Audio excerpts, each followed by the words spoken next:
constantly asking me, what's it like to be a sex offender? Hey, what's up, y'all? My name is Millennial Smark, and I'm giving you the slop, the whole slop, and nothing but the slop. I can't front.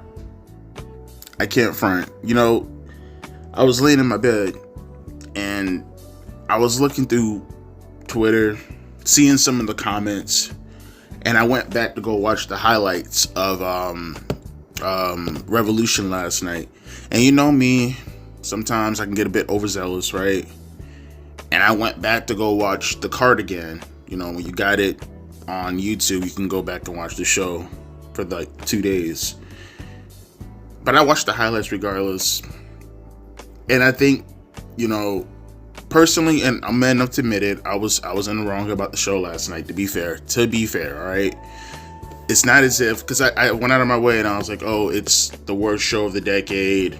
It's the worst show ever, blah, blah, blah, blah. Yeah, I know. That's an L on my part. Because in reality, this was one of the worst shows of all time. Eat the fattest part of my dick. This show was trash. It still sucks. I went back. I got AIDS, came back, got cancer. What is wrong with me for doing something like that? You guys are out of your fucking minds. What the fuck is wrong with you people? What the actual fuck is wrong with you people? You have a bottle being broken on a pussy. You got a guy hitting a Spanish fly off of a cage, kicking out. What the fuck is wrong with you people? But put that to the side for a second, because I want to talk about the main event more in particular. Everything else was absolute garbaggio, right? It was either boring, it was either super trash, or it was garbage wrestling. Do it what it does best, which is garbage wrestling, because they can't focus on the story in itself. But at the very least, most of the sickos, most of the retards in the audience, most of the indie fans, they actually meet in the middle with professional wrestling fans on something that we can all sing kumbaya over. And that's the fact that last night, that main event was horrendous. Even the AEW sickos, even the mental patients, they themselves can't get over that, right? By the way, I love how last night I had so many people were like, oh dude, you're so mental. And their example of me being mental is not agreeing with them on the show. Now, if you want to call me mental for, like, you know, completely, like, you know, throughout the progress of the show, getting fucking demented as time went on, oh yeah, absolutely. I'm probably gonna have to, you know, take some benstropine or some shit like that. I'm absolutely out of my mind because of that show. But me being out of my mind because I don't agree with you, that speaks more about you than it does about me. And trust me, I'm out of my fucking mind right now. That's what AEW does to you. But people are now speculating whether or not Edge turned his back on Christian, because the booking of that main event last night was very, very weird. Like, yeah, it was absolutely trash. Yes, it was fucking horrifically bad. There's literally no redeeming that main event at all. But the time that it came for Christian to actually get some shine in AEW, he didn't get the shine. In fact, it seems as if he was used in order to get Edge and Moxley out of a predicament.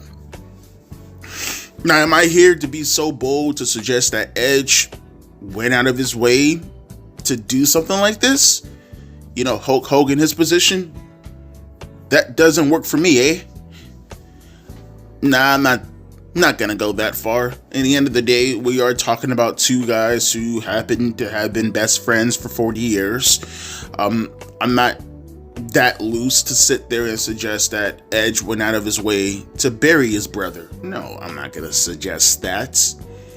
However, what I am willing to suggest is these guys sat in a creative meeting.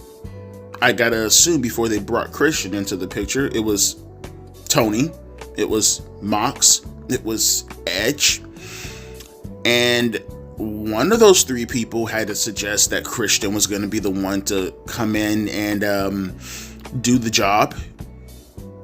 And here's my question, because this only goes two ways, and there's really no redeeming either way. Either A, Moxley or Tony brought it up, and Edge just sat there nodding his head going, yeah, that's good, boss. Yeah, that's good, boss. Yeah, good job, Muggsy. Yeah, that's good. Let's go with that idea, boss. Or Edge was the one to bring it up. There's no way. What are we doing here? Either Edge was the one to bring it up, and it was his idea to bury Christian last night, or somebody else brought up the idea to bury Christian last night, and Edge just nodded his head and he was perfectly fine with that. What the hell were they thinking? What the actual hell were they thinking? Like, if you're gonna get everything wrong last night, and like I said, I don't give a shit what the sickos think. They can eat the fattest part of my dick. I keep telling them that, but they just refuse to do so. I'm not wearing a condom either.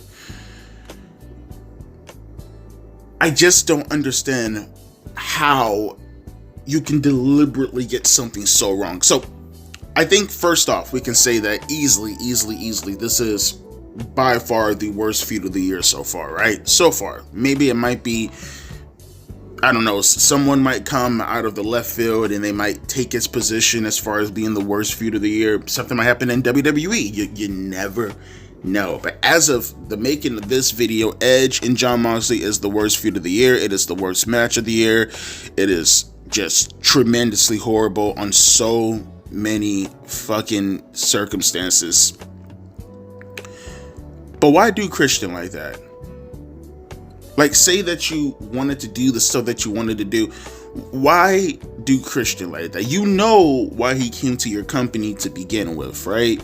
You know he came to your company because his career was ruined in WWE based off of his concussions. WWE didn't want to get him in a ring because they didn't want to be liable if anything were to happen to him. That kind of scenario, right? Protecting him from himself. Luckily, Christian is good, right? And that's great. It's a great career revival, right? It's nice to see Christian and say to yourself, holy shit, this guy right here, he's still got it. And to make matters even better, for Christian in AEW, he's consistently been one of the best parts of this slog of a fucking show. He actually understands that wrestling matters least compared to the character, because you're gonna want to see the character before the wrestling. And I also like the fact that Christian is very self-aware of the fact that he's not the biggest person in the room. So he knows that his character has to rely on being devious, manipulative, conniving. I love the fact that Christian can jump on the microphone and clearly he fucked up something, but just right away, like the pro that he is, on the fly, fix it. He'll stumble on his words and he'll turn to the crowd and be like, I'm talking, you're messing up my concentration. Shit like that. Just veteran shit. And personally, you've given him so little and he's the one making it seem much more, when in reality, you're giving him little. So at the very least, reward him. Nobody asked for Swerve Strickland versus Jon Moxley, and what would inevitably be another garbage match. No one asked for this. I would much prefer seeing Christian as the world champion, carrying it, caring for it, making it feel way more than what it actually is, because it's AEW. And you reward that with him being one of the first people to do your rip-off cash-in concept and fell miserably at it. Is that your idea of rewarding talent, AEW?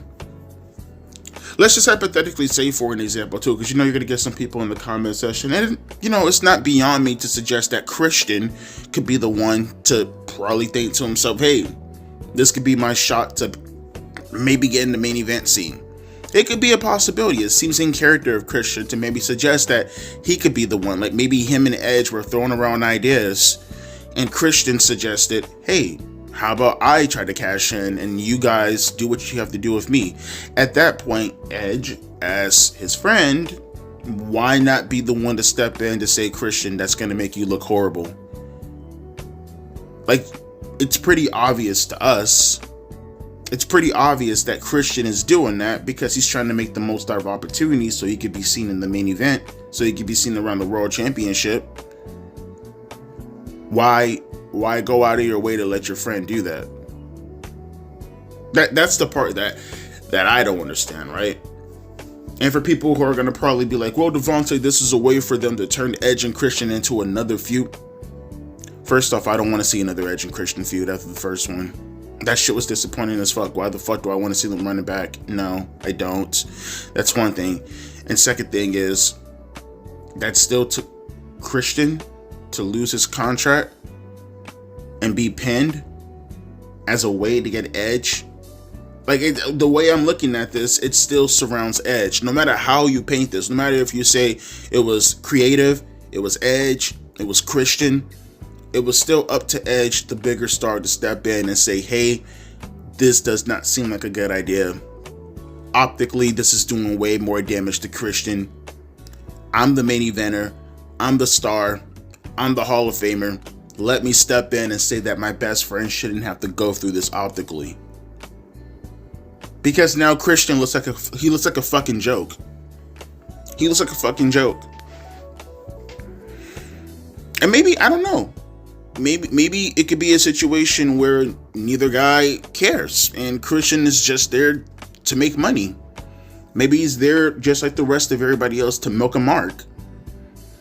That could definitely be the case. That can absolutely be the situation. And good on Christian if that happens to be the case, but I just don't feel like that's really the situation. I feel like the situation right now is that there's a guy who desperately wants to make the most out of any opportunity that he can get his hands on.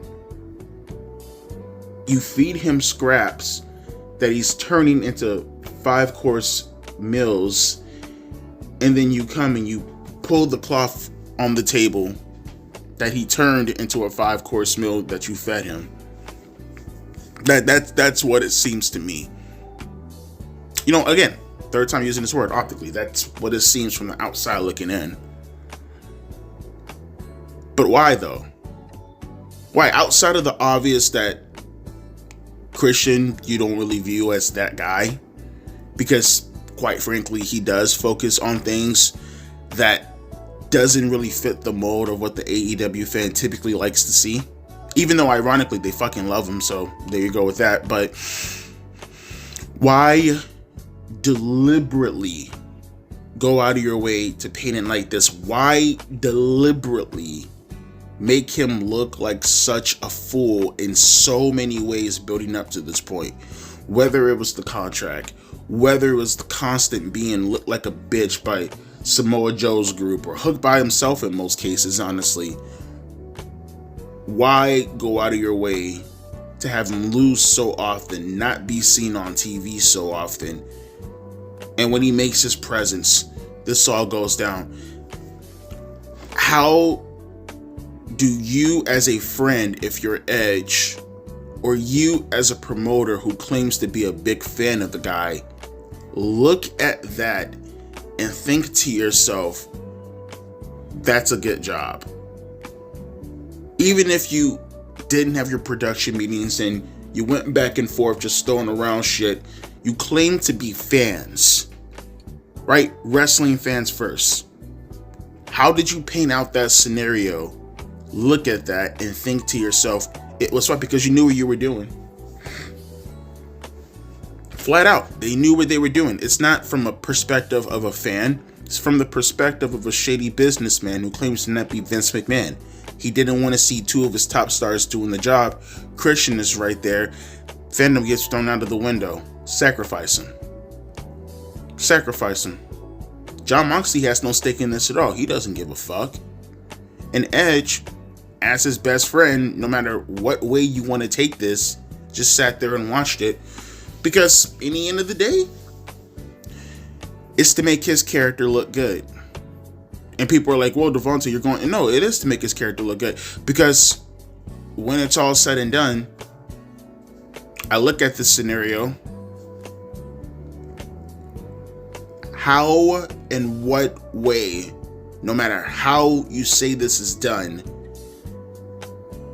how do you not sit back and think to yourself, Edge was not in full Hogan mode in the sense that he didn't stop anyone from making his character look bad? And I was one of the people kind of defending Edge a little bit in the past, especially like about 2 years ago when they were going at that. I remember I had a conversation like this in the comment section with Metalhead Jack, and he came to me and he was like, hey, did you hear the rumors about people? This was like 2 years ago on my old channel. He was like, hey, did you hear about the rumors of people going after Edge, you know, for allegedly burying Finn Balor and burying other talents?